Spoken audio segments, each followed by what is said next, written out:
It lives below our feet. My wife whispered that in her sleep. The phrase won't mean anything to you, but those are the exact words my dementia-riddled grandfather used to utter. A man Tess never met. All day I've been ruminating about the horrifying, long-repressed events of my childhood. Unspeakable things that I thought I'd left in the past. Given Tess's sleep mumbling, I'm no longer sure about that. It lives below our feet, Grandpa said. Don't look at its eyes. It'll come for you. Yes, Dad, my mum sighed. Eat your breakfast. Grandpa Tom had dementia, so we were no strangers to the bizarre quotes that would flood out of his quivering lips. Ever quivering. And on reflection, I know that Grandpa had every right to be scared. He wasn't as unwell as we all thought. Dementia is a merciless cancer. It strips a person of their very essence. I remember Grandpa Tom being a vibrant and intelligent man when I was very young. But in that final year of his life, when I was 15, the man I knew was already dead. I know that's an awful thing to say, but anybody who's seen their loved one endure that direful disease knows exactly what I mean. And it was made all the more harrowing by his incessant repetition of that phrase. Below our feet. What's wrong, Grandpa? I asked. He averted his glazed-over gaze from the meadow, and he looked at me. I was briefly overjoyed to see a glimmer of humanity in his eyes. It was one of those rare, beautiful moments. Grandpa recognized me. Oh, Henry, he said. Shouldn't you be in bed? It's only 6 in the evening, I said, smiling. We've not even had dinner yet. Grandpa nodded, grunting. Unseasonably cold tonight, isn't it? It's October, I said. Not too bad for this time of year. Oh, Grandpa replied, and his eyes were hollow again. So it's not July. I was somewhere else for a second. I nodded, looking at the meadow. The day's dwindling light illuminated the thick overgrown strands of grass in the unused plot of farmland. Mum wanted to put it to use, but Grandpa always forbade that. There's plenty of room for crops around the back of the property, he would huff. 250 acres of land. You've inherited more than enough space. All I ask is that you leave the meadow alone. That was his insistence on more lucid days. During his final year of life, he rarely displayed even the slimmest sliver of his personality. Rarely said anything other than, below our feet. It lives below our feet. Grandpa, I started in a measured way. Why do you always say that? He sighed. There's a place in the meadow. Don't go there, Henry. I know, I said. You've always made that clear. The next day I confronted my mum about Grandpa's behaviour. She bit her lips, stifling her desire to sob. Mum cried a lot back in those days. It must have been so painful for her to come to terms with what was happening to her father. She seemed to mourn him before he had even passed away. It's hard, isn't it, Henry? Grandpa's hurting. We're all hurting. But don't you think there might be a reason that he's so fearful of the meadow, Mum? I asked. Even before his deterioration, he always used to warn us about it. Mum strolled over to me and embraced me tightly. I wish there were a reason for what has happened to him, Henry. But life is cruel. I just pray you never have to see your father or me that way.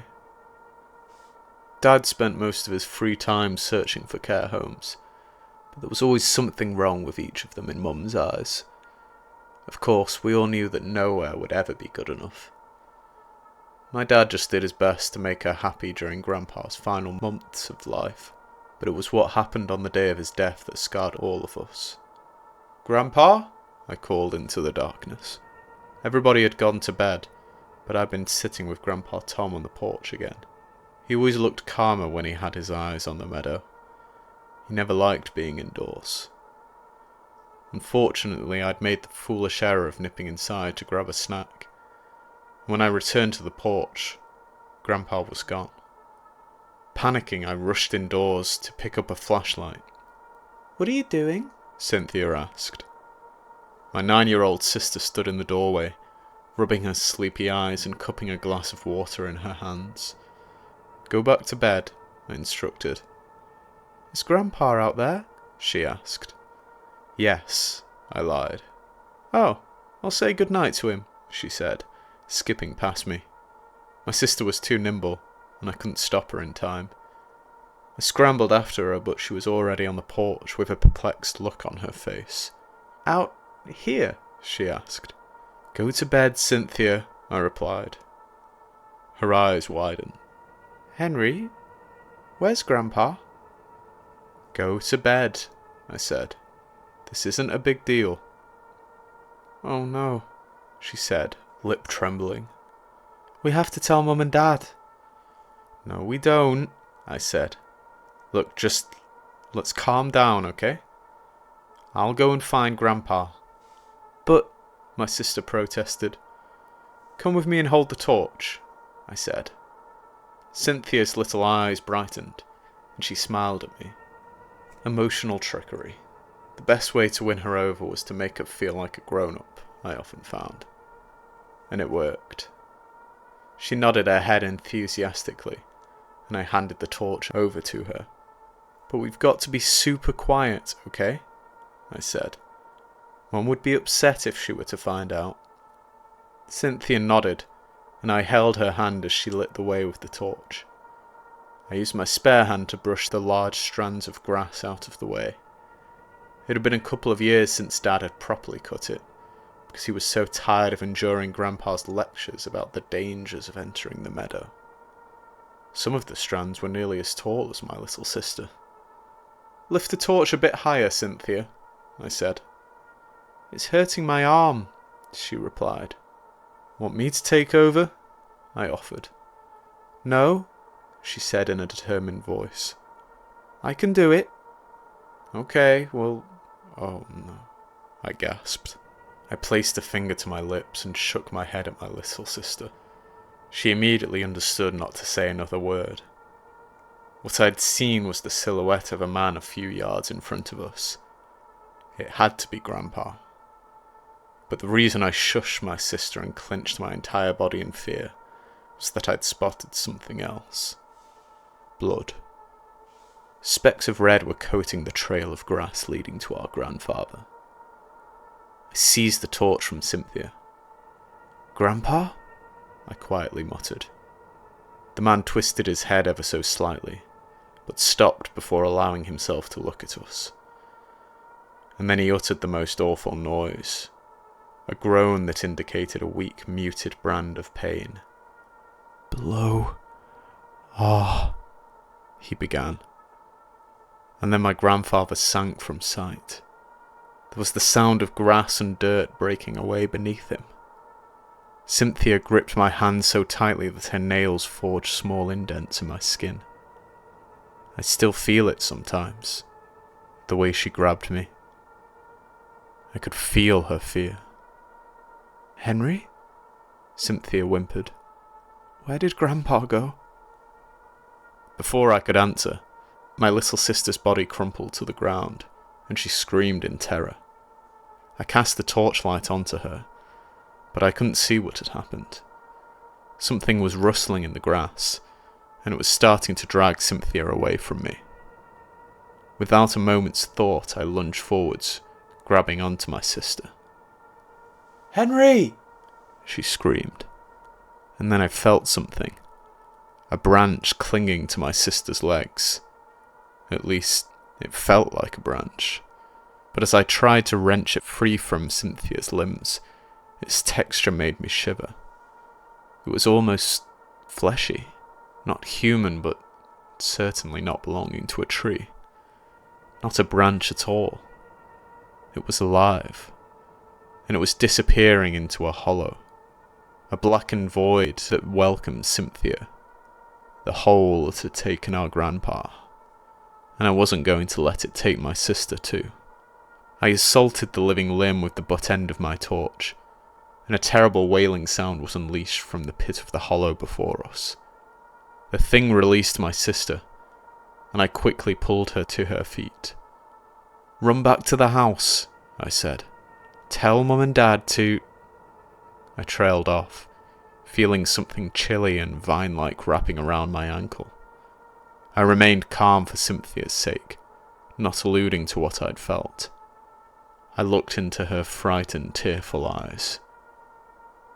"Run," I said, as my little sister darted towards the house, screeching for our parents. The limb yanked my ankles and floored me. Horrified, I tumbled into the chasm, thudding against the dirt below. It must have been a ditch that ran about 10 feet into the earth.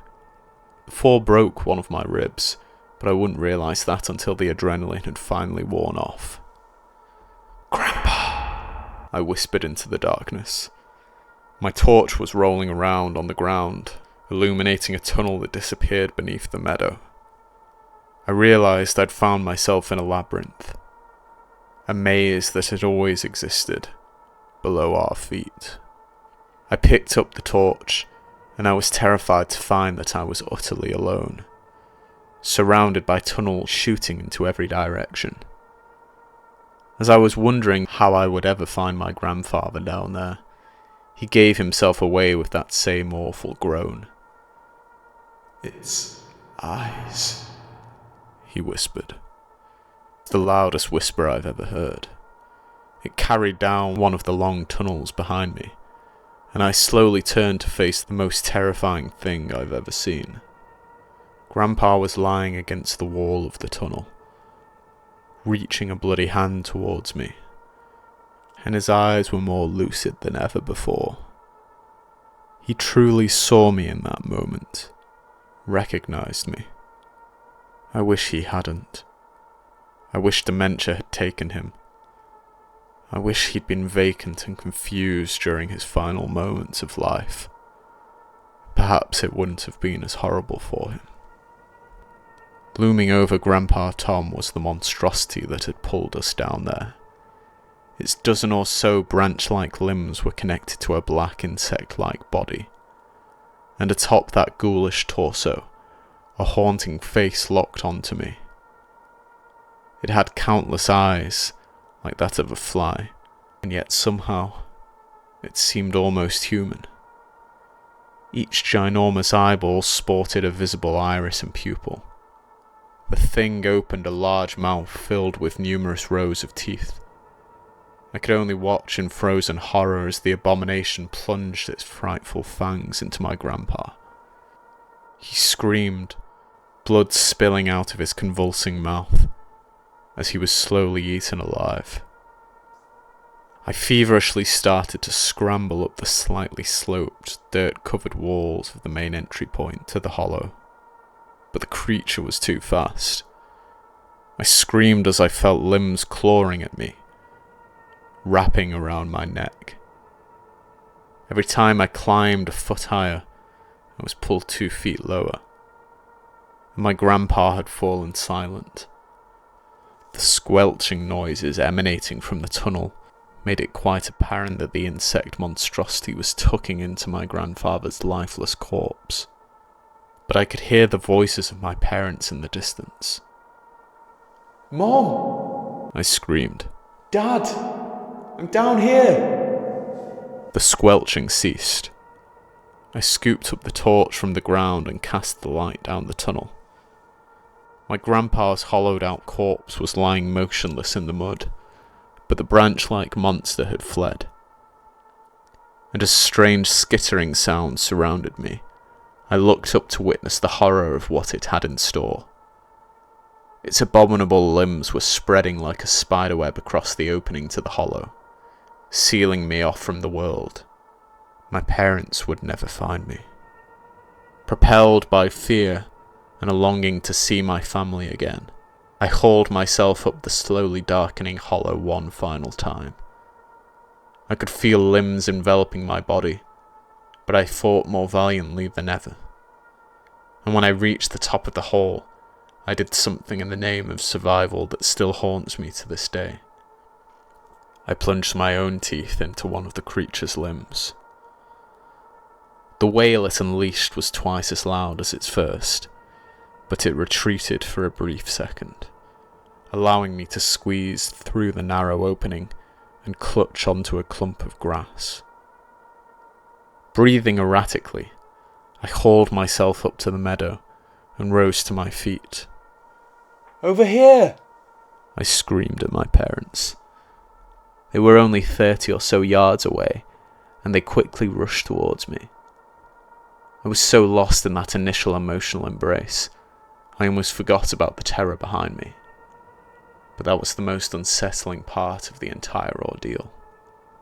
When I turned around, the hollow had vanished, and so had any sign of my grandfather. I know what happened on that day, but how would I ever tell my parents? They wouldn't believe me. Grandpa's body would be long gone by now anyway. This happened 15 years ago after all. The lack of closure still torments my mum, but it's better than knowing what really happened to her father. And I can't stop thinking about what he said. Don't look at its eyes. It'll come for you. Why did my wife utter my grandfather's old phrase last night? Did I doom myself by looking upon the creature? That thing beneath the earth eventually came back for Tom, and I fear that it's coming back for me too. I haven't visited the farm in years. I moved far from that place. Grandpa didn't realise the true weight of his words, did he? Maybe, no matter where we go, it lives below our feet.